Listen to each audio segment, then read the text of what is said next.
The famous snowstorm of 2021, Snowmageddon, right? Snowmageddon, that's right. So, I mean, obviously, if you lived in Texas at the time, you don't need me giving you the summary. You're I was knee deep in it, literally. So yes, I know. Your power didn't work for several days. Correct. And I saw a few pictures here and there of like the house was solar and batteries. They were the only one in the neighborhood that had the lights on. Everything else was just blacked out.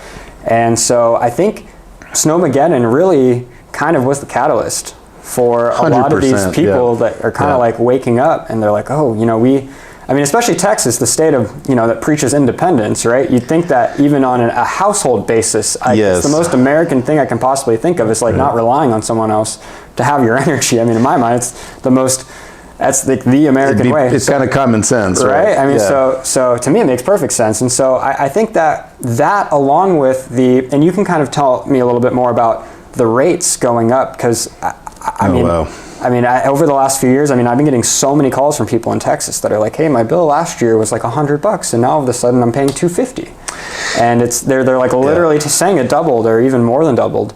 And go ahead. Yeah, and so I was just going to ask, so when this Snowmageddon event happened, we heard all over the country, all the news articles, they were talking about that the grid needs to be beefed up, because it's deregulated. A lot of these privately owned utilities, they don't really maintain it to the standard of, some other places. And because of that, it can kind of not be as resilient, Very much so. So my question is, the rates are going up.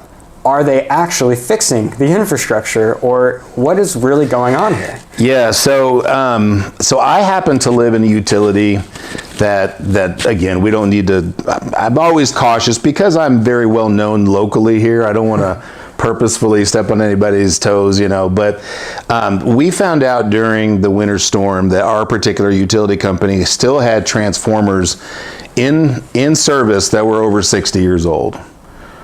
That's crazy. I mean, in most industries, you're not going to find anything that's 60 years old that's still in use that is as important as people's electricity, would be. Yeah. There were so many people that learned those types of things the hard way.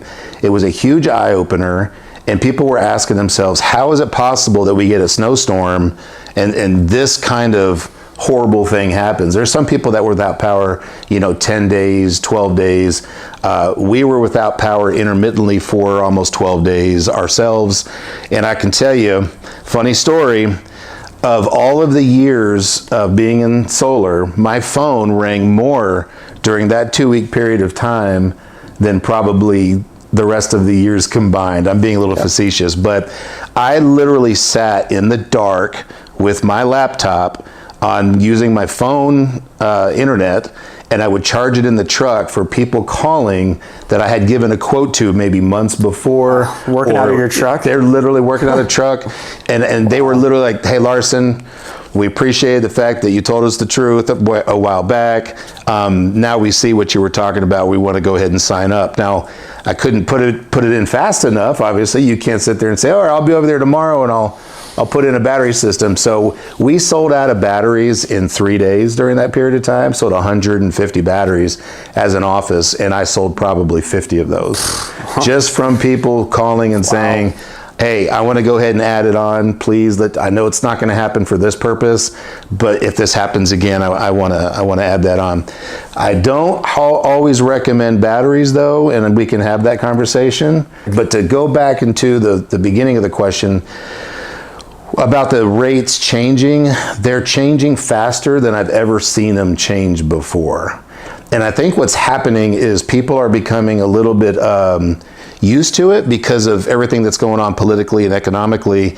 They're so used to these rising prices. Now, if it was just electricity, I think people would open their eyes a little bit more. But it's everything. Yeah. So they're like, oh, well, everything's going up. And I'm like, well, I know that, but I can't control the price of your milk or your gasoline, but I can help you control the price of your electricity. Well, what's crazy is, we're seeing a lot of inflation across the board, but we're not seeing 100% inflation like electricity rates are. Oh, easily. We've got one here, Julian. Even 50%. It's not even close to that. Yeah, just a couple weeks ago, a lady of mine that I had been talking to for about a month, and I gave her time to look things over.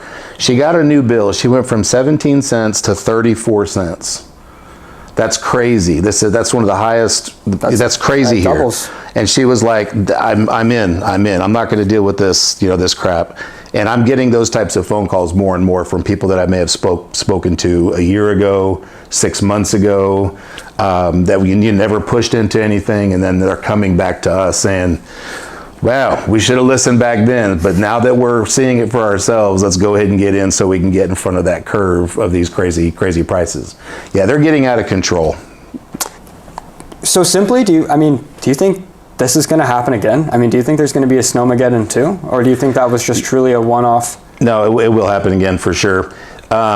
First of all, the Farmer's Almanac was just published like 2 days ago, and we're supposed to have like the coldest temperatures in many, many years, and it actually is calling for above average snowfall. So we'll see how that goes. But here's the funny part. So there's northern states that have this kind of wintry weather all the time, and they don't lose power because they're prepared for it. Prepared.